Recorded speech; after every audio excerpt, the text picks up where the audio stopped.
नमस्ते जी।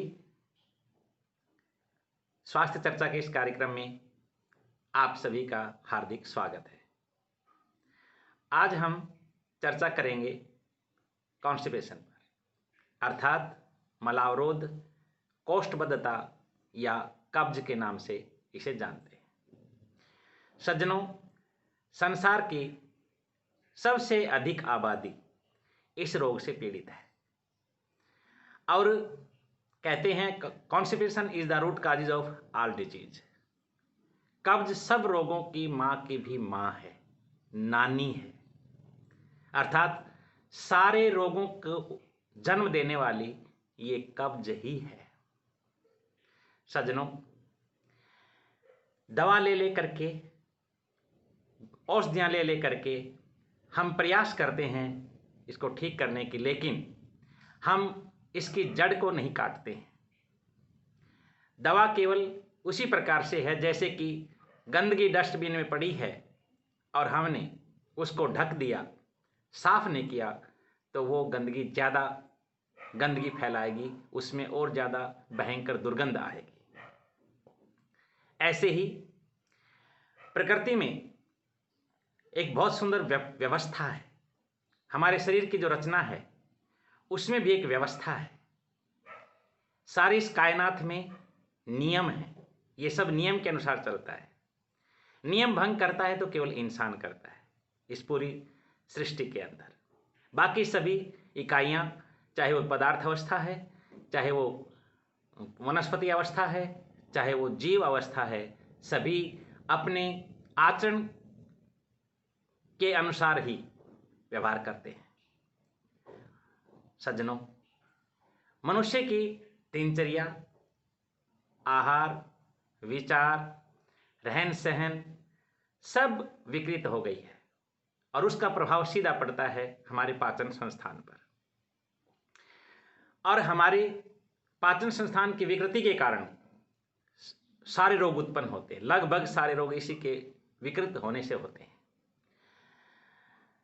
हमारे शरीर की रचना है, उसमें बहुत सुंदर डस्टबिन रख रखे हैं ताकि शरीर की जो गंदगी है वो समुचित मात्रा में डस्टबिन में चली जाए और उसको हम बाहर विसर्जित कर दें। सारे शरीर के अंदर जो कचरा है वो उन डस्टबिन के अंदर इकट्ठा होता है। मैं कहा करता हूँ, कचरा ही है खतरा। कचरा चाहे गली में हो, चाहे नाली में हो, मंदिर में हो, अंदर में हो, बाहर में हो, भीतर में हो, यहाँ तक कि चाहे आंत में हो, चाहे दांत में हो, हाथ में हो, चाहे गात में हो, साथ में हो, चाहे नाक में हो, चाहे माथ में हो, कचरा ही है खतरा। और गली का, नाली का, मंदिर का, अंदर का, बाहर का, भीतर का, यहाँ तक कि आंत, दांत, हाथ, गात, नाक का भी कचरा साफ हो सकता है। लेकिन मस्तिष्क का कचरा साफ कौन करेगा? सारा खेल है विचार का। सारा जो मुख्य घटक है वो है हमारा विचार, और विचार शिक्षा से आता है। हमारी शिक्षा यदि अच्छी है, समझ विकसित करने वाली है और व्यक्ति उसके अनुसार आचरण करता है, तो उसमें संयम पहले है। और संयम के साथ स्वास्थ्य का सीधा संबंध है। बिना संयम के स्वास्थ्य हो नहीं सकता। आज हमारी दिनचर्या में, खान पान में, रहन सहन में, सब में संयम टूट गया है। संयम नहीं है, इसलिए हम रोगी पड़ते हैं। तो हमारी शरीर की जो रचना है उसमें निरंतर सफाई का कार्य चल रहा है। और वो सफाई कहाँ कहाँ से हो रही है? हमारे यूरिन के माध्यम से सफाई हो रही है, हमारे श्वास के माध्यम से सफाई हो रही है, मल के माध्यम से मल विसर्जन के द्वारा सफाई हो रही है। ऐसे ही हमारे गले से और नासिका से और पूरी त्वचा से निरंतर हमारी स्वच्छता हो रही है। ये सब निरंतर चल रहा है। स्वास्थ्य के लिए यदि हम समुचित मात्रा में अपने शरीर के अवशिष्ट पदार्थों को निष्कासित करते रहते हैं, स्वतः ही वो निष्कासित होते ही रहते हैं, उसके कार्य में बाधा नहीं डालते हैं, तो हम स्वस्थ रहते हैं। नहीं तो हमारा सोना जागना, देर से सोना, देर तक सोना और इसी प्रकार से भोजन समय पर न लेना, पानी समुचित मात्रा में न लेना, विश्राम पूरा न देना, हर समय अपने विचारों को अनावश्यक कार्यों में लगाए रखना, नेगेटिव विचार रखना, ज़्यादा भागादौड़ की जिंदगी जीना, हमेशा तनाव में, टेंशन में रहना, ये सब कारण बनते हैं, ये हमारे पाचन संस्थान को विकृत करते हैं और धीरे धीरे व्यक्ति कब्ज का रोगी बन जाता है। तो इसका हम जो कारण हैं उनका निवारण किए बिना इससे हम छुटकारा नहीं पा सकते। तो सबसे पहले कहते हैं ना, early to bed early to rise makes a man healthy wealth and wise. जल्दी सोवे जल्दी उठे, तनिक नहीं दुख पावे, बल बढ़े बुद्धि बढ़े, बहुत अधिक धनुष के घर आवे। जल्दी सोना है और जल्दी उठ जाना है, सूर्योदय से पहले उठना है। और उठ करके हम सबसे पहले क्या करें, सबसे पहले तांबे के पात्र में रखा हुआ जल और अपने पंजों के बल बैठ करके उत्कटा आसन में, उसमें हम धीरे धीरे शिप शिप करके जल ग्रहण करेंगे, उषापान करेंगे, जिसमें आप 2, 3, 4 गिलास तक आराम से ग्रहण कर सकते हैं। या गुनगुना पानी भी ले सकते हैं, या पानी के अंदर एक नींबू, थोड़ा सा शहद और थोड़ा सा उसमें नमक भी मिला सकते हैं, उसका सेवन भी कर सकते हैं। ताज़ा जल पी सकते हैं और पी करके और फिर थोड़ा सा टहलें, और पानी को बैठ करके ही पीना है। थोड़ा टहलें और टहल करके शंख प्रक्षालन के कुछ व्यायाम हैं खड़े खड़े, वो हम कर सकते हैं। और फिर उसके पश्चात जब पूरा वेग बनता है, उस समय हम भारतीय शैली के शौचालय में बैठते हैं। तो पैरों की पिंडलियों में 3 पॉइंट होते हैं, वो दबते हैं और बाएं पैर पर दबाव डाल करके आराम से, और हमारा जो ये पॉइंट है, ये इसको दबाने मात्र से भी मल विसर्जन होने में सुविधा रहती है। इसको दबा करके बैठे, बाएं पैर पर दबाव देंगे और इस पॉइंट को दबाएंगे, और मन में और कोई दूसरा विचार नहीं होना चाहिए। उठते ही फोन आदि का प्रयोग नहीं करना है और कोई दूसरी बात नहीं सोचना है। केवल हमने अब अपने शरीर की शुद्धि करना है, उस शुद्धि करने में कोई बीच में बाधा नहीं डालनी है। तो फिर आराम से फ्रेश हो जाते हैं, पेट साफ हो जाता है। हाँ, चाय आदि का जो सेवन करते हैं, धीरे धीरे वो कब्ज के शिकार हो जाते हैं और उनका एक बार में पेट साफ नहीं होता, उनको बार बार जाना पड़ता है। ऐसे ही फिर क्या करें, फिर हम मल आदि का विसर्जन करने के पश्चात, शौच आदि जाने के पश्चात हम ब्रश आदि करके और थोड़ा सा टहलें, थोड़ा सा हल्का व्यायाम करें, हम सूर्य नमस्कार करें, है ना, और हम हल्का हल्का जॉगिंग करें, और कुछ बैठ करके, कुछ खड़े होकर के आसन का जो व्यायाम है वो हम करें, जिसमें हम कर सकते हैं वज्रासन भोजन के उपरांत जरूर करें, लगभग 15 मिनट के लगभग। पवन मुक्त आसन का अभ्यास करें, गैस्ट्रिक प्रॉब्लम के लिए बहुत अच्छा है। इसी प्रकार से मंडूक आसन का भी अभ्यास हम कर सकते हैं, उत्तान पादासन का अभ्यास कर सकते हैं, शीर्षासन और सर्वांगासन, ये कब्ज के लिए बहुत अच्छा है। इसका भी आप अभ्यास करेंगे तो उसमें लाभ होगा। हल आसन भी पेट के लिए बहुत अच्छा है, उसका भी हम प्रयोग कर सकते हैं, उसको करके हम लाभ उठा सकते हैं। इसी प्रकार से हम कपालभाति जो श्वसन क्रिया है उसका अभ्यास कर सकते हैं, उससे भी आंतों में को आकुंचन क्रिया जो है टोन जो है सुधरती है और पेट की समस्त क्रियाएं व्यवस्थित होती हैं। कपाल बोलते हैं मस्तिष्क को, भाति बोलते हैं अबातेज प्रकाश ग्लो को, वो नेचुरल ग्लो आती है। कपालभाति का अभ्यास करें और इसके साथ साथ हम और क्या कर सकते हैं, और हम नेचुरोपैथी का भी इसमें प्रयोग कर सकते हैं, प्राकृतिक चिकित्सा। क्योंकि कहते हैं ना कि प्रकृति जो है वो स्वतः ही अपना स्वस्थता का काम करती रहती है, बशर्ते कि हम उसके कार्य में टांग ना अड़ाएं। कई बार देखा होगा तीव्र रोग होते हैं, कई बार देखा है कि बुखार आ जाता है, दस्त लग जाते हैं, उल्टी होती है, वमन होता है, तो हम क्या करते हैं, तुरंत डॉक्टर के पास जाते हैं और टैबलेट लेते हैं और उसको बंद कर देते हैं। ये तीव्र रोग है और ये हमारे हित के लिए आए हैं, हमारे को स्वस्थ करने के लिए आए हैं। टेम्परेचर बढ़ गया है उसको संतुलित करने के लिए आए हैं। ऐसे ही पाचन संस्थान में कोई विकृति पैदा हो गई है तो उसको संतुलित करने के लिए आए हैं। हमने क्या करना चाहिए? हमने इसके कार्य में, प्रकृति के कार्य में बाधा नहीं डालनी चाहिए। सबसे पहला काम, अगर वमन है, पेचिश है, उल्टी दस्त है, बुखार है, इस प्रकार के जुखाम है, इस प्रकार के जो रोग हुए हैं, तीव्र रोग बोलते हैं इनको, तो सबसे पहला यदि कोई कार्य करना है तो वो है कि हम खाना बंद कर दें और पाखाना शुरू कर दें। हम अधिक से अधिक लिक्विड लें, पानी अधिक प्रयोग करें, उसमें नींबू आदि का प्रयोग कर सकते हैं। पानी अधिक लें और खाना बंद करें, पाखाना चालू करें। बहुत सुंदर, एकदम शरीर कांतिमय हो जाएगा और सारी शरीर की गंदगी बाहर निकल जाएगी। इसके साथ साथ कहते हैं आंत भारी तो माथ भारी। जब आपकी आंतें भारी भारी हैं, पेट गुल्म सा हो रहा है, भूख नहीं है और फिर भी खाए जा रहे हैं, तो ध्यान रखें, भूख नहीं है तो खाना नहीं है, फिर तो पाखाने में जाना है। बिना भूख के नहीं खाना है, और भूख लग रही है उस समय भूखा नहीं रहना है, उस समय जरूर खाना है। हो रहा उल्टा, हम ऐसे में भोजन करते हैं, बेमेल भोजन करते हैं, इससे हमारे पाचन संस्थान में विकृति पैदा होती है। तो हम क्या करें? समय पर भोजन करें। सुबह 8 बजे से पहले पहले प्रातःराश कर लें, नाश्ता कर लें, और नाश्ते में भी अंकुरित अन्न ले सकते हैं। उसमें टमाटर है, उसमें जो है हरी सब्जियां हैं वो भी काट सकते हैं, बीच में धनिया है वो भी डाल सकते हैं, और इसी प्रकार से उसमें सेंधा नमक है, काली मिर्च है, इस प्रकार की चीज़ें डाल करके और खूब चबा चबा के खा सकते हैं। साथ में खीरा है, ककड़ी है, टमाटर है, और इसके साथ साथ गाजर है, पालक है, पत्ता गोभी है, इन सब को बारीक काट करके और इसमें भी नींबू और नमक आदि डाल करके, नमक यदि प्रयोग करना है तो सेंधा नमक ही प्रयोग करें या काला नमक प्रयोग करें, इसका विशेष ध्यान रखें।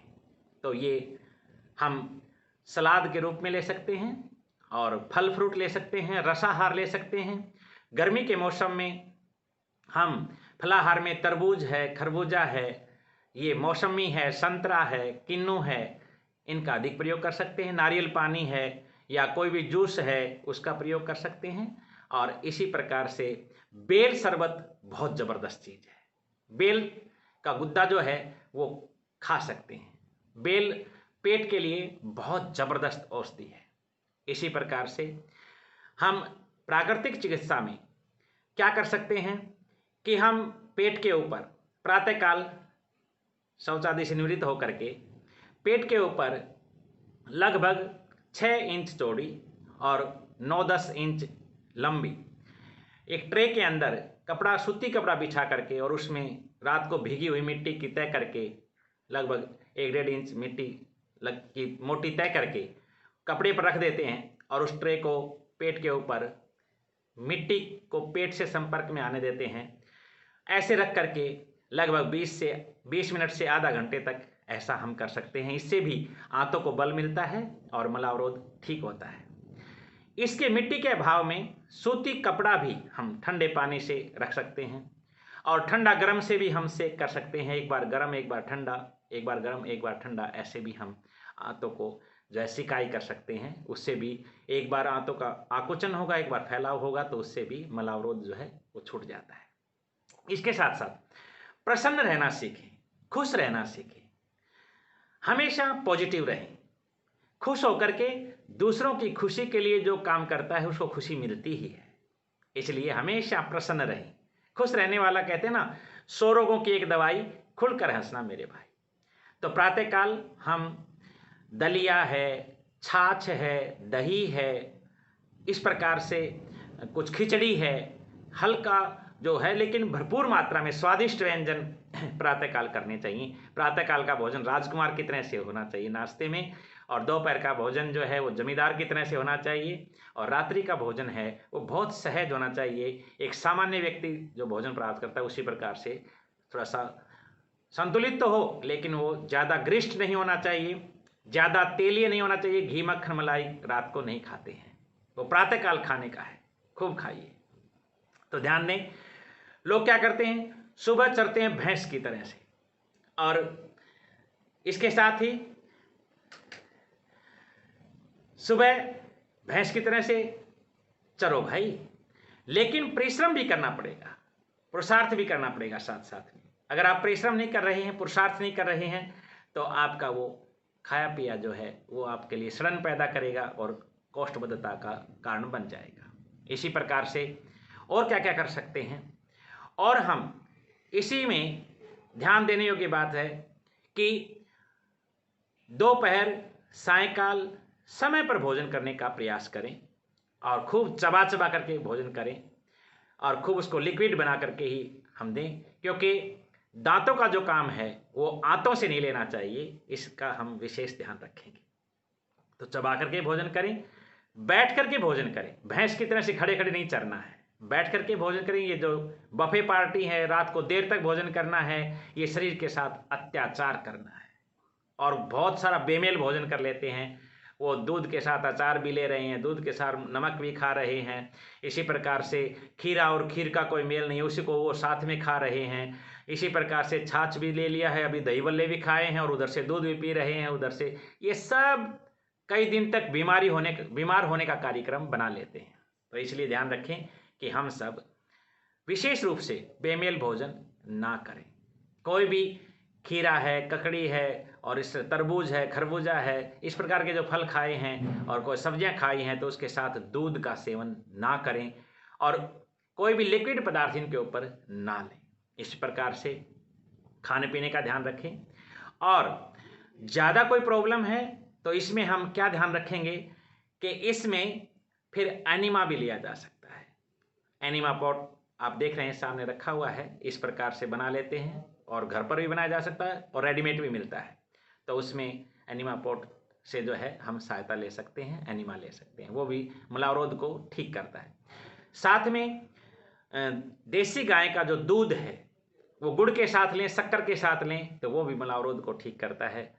पंचगव्य घृत ये कब्ज के लिए बहुत अच्छा है। रात को सोते समय 1 चम्मच से 2 चम्मच तक दूध के अंदर डाल करके आप उसका सेवन कर सकते हैं।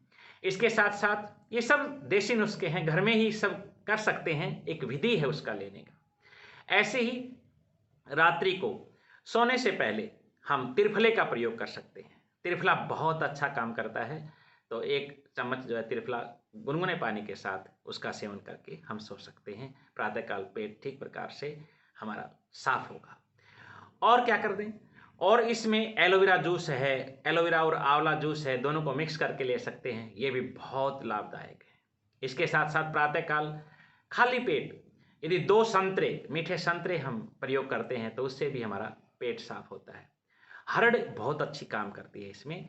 हरड़ को वैसे भी चूस सकते हैं, 1-2 हरड़ दिन में चूस सकते हैं। और जिनको कहते हैं ना कि धूम्रपान आदि करने की या कोई ऐसी लत लग गई है, कोई नशीली पदार्थ सेवन करने की लत लग गई है, तो छोटी हरड़ को मुख में डाल लीजिए, आपको कोई भी इच्छा ही नहीं होगी, पर थोड़ा सा संकल्प करना पड़ेगा, कुछ समझ के साथ आप छोड़ना चाहें तो आराम से अपनी दुर्व्यसन को छोड़ सकते हैं। छोटी हरड़ को आप 100 ग्राम हरड़ लेकर के और 1 चम्मच घी में उनको भून लेते हैं और उसको फिर सेंधा नमक की इच्छानुसार मिला करके हर बार भोजन के बीच में 2 वो हरड़ आप चबा लेते हैं तो ये पाचन संस्थान के लिए बहुत उपयोगी है। ऐसे ही यदि किसी प्रकार से किसी कब्जी ठीक ना हो रही हो और कब्जी रहती हो निरंतर ही, तो उसके लिए कास्ट्राइल है, वो कास्ट्राइल अरंडी का तेल है, वो 30 ग्राम अरंडी का तेल थोड़ा गुनगुने दूध के अंदर मिश्री मिला करके और उसमें डाल करके आप पी लीजिए, तुरंत पेट साफ करेगा। इसके साथ साथ हरड़ से आप दवाई औषध घर में ही बना सकते हैं। छोटी हरड़ को आप लगभग 250 ग्राम हरड़ ले लीजिए, 100 ग्राम कास्ट्राइल ले लीजिए और कास्ट्राइल के अंदर उस हरड़ को भून लीजिए और भूनते जाइए और साथ साथ उसको बारीक पीसते जाइए और पीसने के पश्चात इच्छा अनुसार उसमें सेंधा नमक मिला लीजिए, दवा तैयार है। इसकी 5 से 6 ग्राम दवा रात्रि को सोते समय गर्म पानी के साथ ले लीजिए, आपको सुबह बहुत जल्दी उठाएगा और पूरा पेट साफ हो जाएगा। हाँ, किसी भी औषध का, विरेचक औषध का प्रतिदिन प्रयोग नहीं करना है, ये सप्ताह में 1 या 2 बार ही इसका प्रयोग कर सकते हैं, वो भी जब तक आपकी जो ये स्थिति है ये ठीक प्रकार से व्यवस्थित ना हो जाए तब तक ही प्रयोग करना चाहिए। गुलकंद बहुत अच्छा काम करता है इसमें, गुलकंद का सेवन कीजिए। 1-1 2-2 चम्मच आप सीधा गुलकंद का सेवन कर सकते हैं। गुलकंद बहुत लाभदायक है इसके अंदर। ऐसे ही सभी जो चूर्ण हैं और जो औषधियाँ हैं वो हानिकारक मानी जाती हैं। जो विरेचक हैं वो सनाय आदि का जिसमें प्रयोग होता है उसको नहीं लेना चाहिए। प्रतिदिन कोई भी चूर्ण नहीं लेना चाहिए, नहीं तो फिर उसी की आदत पड़ जाती है और स्वयं शरीर अपना काम करना बंद कर देता है। तो फिर क्या करना है, एक औषध ऐसा है जिसमें त्रिफला है, त्रिफला 50 ग्राम, त्रिफले के साथ साथ सौंफ 50 ग्राम, बादाम गिरी 50 ग्राम, सौंठ 10 ग्राम और मिश्री 30 ग्राम। ये पांचों चीज कूट पीस करके अलग से मिला लें। मैं फिर बोल रहा हूं, त्रिफला है वो 50 ग्राम, बादाम गिरी है वो भी 50 ग्राम, सौंफ है वो भी 50 ग्राम और सौंठ है, सौंठ वो है 10 ग्राम और मिश्री है वो लगभग 30 ग्राम। ये पांचों चीज कूट पीस करके रख लें और इसको आप रात्रि को सोते समय प्रयोग कर सकते हैं। ये इसमें पांचों चीज हैं, उनकी अलग अलग तासीर है। त्रिफला है वो पेट को साफ करेगा, सौंफ है वो डाइजेस्ट करने के लिए है, बादाम है वो खुश्की नहीं आने देगा, सौंठ है वो भूख को तीव्र करेगा और ये सब एक दूसरे से संतुलित होकर के रहते हैं, पेट को साफ करने के लिए बहुत अच्छा है।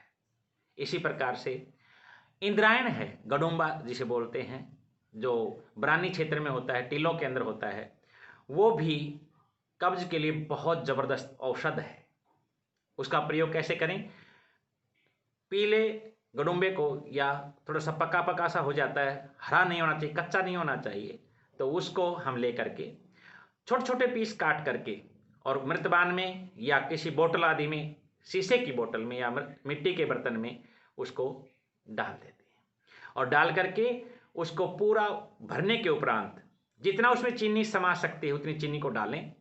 डाल करके अच्छी तरह से उसमें ऐसे चम्मच आदि से इसको ऐसे कर करके ऊपर तक भर दें उसको पूरा, और फिर ढक लगा करके अच्छी तरह से मिट्टी कपड़े से बांध करके और उसको दबा दें भूमि में या किसी भी तोड़े में या किसी ढेर में, और 1 महीने के उपरांत उसको निकाल करके छान करके रख लें। जो लिक्विड जो पदार्थ है वो औषध है एक किस्म से, और वो बहुत थोड़ी मात्रा में लगभग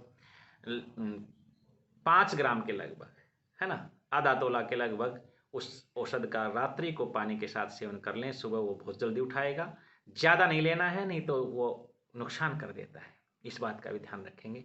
ये बहुत ज़बरदस्त औषध है। ऐसे ही मुनक्का है, अंजीर है, खुमानी है, 15-10 मुनक्का हैं वो ले लें और साथ में 2-3 अंजीर ले लें और 2 खुमानी ले लें और तीनों को आप भिगो दीजिए और भिगो करके सायंकाल उसको आप खा लीजिए। ये बहुत अच्छा है। दूध के अंदर मुनक्का डाल करके भी सर्दी में प्रयोग कर सकते हैं, ये भी बहुत अच्छा है।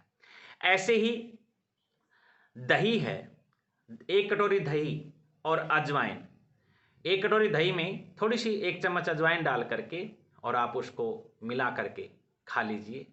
आपकी भूख बढ़ेगी और कब्ज मिटेगी। ये बहुत अच्छे औषध तैयार हो जाती है। ऐसे ही जो नींबू पानी है उसका भी हमने गर्मियों में विशेष सेवन करना चाहिए। किसी भी प्रकार से कोई भी वेग है उसको हमने रोकना नहीं है, वेगों को धारण नहीं करना चाहिए।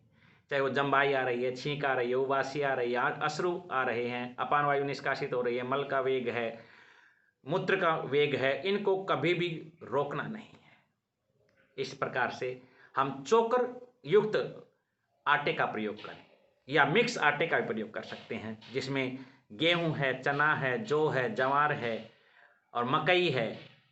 5 किलो गेहूं है, 2-2 किलो ये बाजरा है, जवार है, जौ है, मकई है, ये मिला सकते हैं और साथ में थोड़ी सी अजवाइन, उसमें 100 ग्राम के लगभग 250 ग्राम के लगभग अजवाइन जो है इतने आटे में मिला सकते हैं। ये मिक्स आटे की रोटी बहुत ज़बरदस्त है। गर्मी गर्मी तो मेसी रोटी खाते थे, मेसी रोटी तो सब ही कर सकते हैं ऐसा, यानी कि 1 किलो आटा है तो उसमें कम से कम 200 ग्राम आप बेसन मिला लें तो वो मेसी रोटी बन जाएगी और बहुत अच्छा है, बहुत स्वादिष्ट लगती है। इसी प्रकार से इसके साथ साथ एक क्रिया मैं आपको विशेष संकेत करके बताना चाहता हूं, और वो क्रिया कौन सी है? वो है कि हम अपने आंतों का शोधन कर सकते हैं। शंख प्रक्षालन की क्रिया है, वो तो है ही, उससे भी बहुत ज्यादा कारगर है। कौन सी क्रिया है? हमने कुछ नहीं करना, केवल और केवल भोजन के उपरांत 3 समय, मान लीजिए हमने भोजन लिया, नाश्ता किया, रात को डिनर किया, लंच लिया, भोजन के उपरांत हम 1 घंटे के बाद 250 ग्राम अनार का जूस पीना है। लेकिन उस जूस को निकालने की एक विधि आपने समझना है। केवल अनार का जो ऊपर का छिलका है उसी को उतारना है।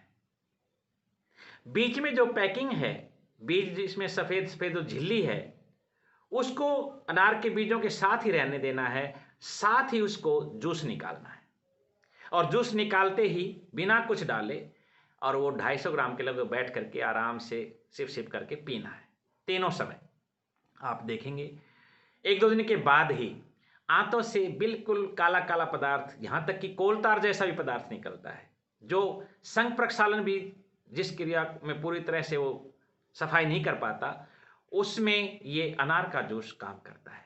तो ये बहुत जबरदस्त है, इससे आंतों की क्लींजिंग हो जाती है, सफाई हो जाती है। इसके साथ साथ अमलतास है, ऐसे ही मिल जाता है खड़ा हुआ, और उसकी फलियां भी ऐसी पड़ी रहती हैं, उनका भी प्रयोग किया जा सकता है। रोज नहीं करना चाहिए इनका प्रयोग। आप शाम को कूट करके भिगो दीजिए, उबाल करके भी ले सकते हैं, कुछ उसमें थोड़ा बहुत नमक आदि मिला करके भी ले सकते हैं, गुड़ नमक आदि, और नहीं तो सीधा ही उस पानी को, भिगोए हुए पानी को छान करके आप पी सकते हैं। इसी प्रकार से गो अर्क है, ये बहुत काम करता है। गो अर्क, उसका भी प्रतिदिन भी सेवन कर सकते हैं, वो बहुत अच्छा है। साथ साथ में संयमित जीवन रखें। मैदा है उसका प्रयोग बिल्कुल बंद कर दें। बाजार की चीज़ें हैं उनका बिल्कुल, जो फास्ट फूड है उसका विशेष करके बंद कर दें। तली भुनी चीज़ें हैं, मिठाइयाँ हैं, और जितना भी ये अपने बहुत सारे तीखे मसाले हैं, उनका जो है हमने बिल्कुल छोड़ देना है। शराब है, अंडे, मांस, मछली, धूम्रपान, गुटखा, खैनी, चिलम, तम्बाकू, भांग, धतूरा, और ये burger, pizza, samosa, chips, Kurkure, बूढ़ी के बाल, पानी के पतासे, ये जब सब जो अड़ंग बड़ंग है जो बाजार का, उससे बचें। घर पर बना करके आप कभी कभार उसका सेवन कर सकते हैं, इससे आप अपने स्वास्थ्य की रक्षा कर पाएंगे।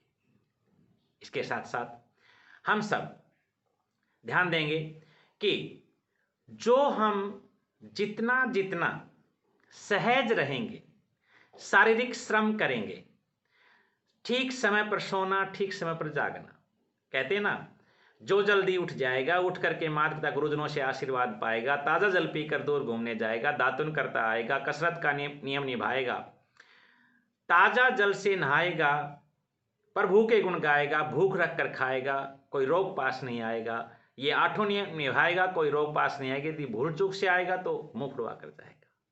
यानी कि हमारी दिनचर्या हो वो यदि व्यवस्थित है, हमारा आहार व्यवस्थित है, हमारा व्यवहार ठीक प्रकार से हो रहा है, और हमारा विचार ठीक प्रकार से है, हमारा संयम का जीवन है, तो हम रोगों से बच सकते हैं। तो ध्यान दीजिए साथियों, हम सब अपने स्वास्थ्य के प्रति सजग रहें, जिससे कि हम राष्ट्र की उन्नति में, अपने परिवार की समृद्धि में, और इस समाज की जो है प्रगति में हम अपना योगदान दे सकें। इन्हीं शब्दों के साथ आप सभी को बहुत बहुत शुभकामनाएं। फिर मिलते हैं एक नए विषय के साथ, और आप सभी का बहुत बहुत शुभ हार्दिक अभिनंदन, स्वागत। नमस्ते जी।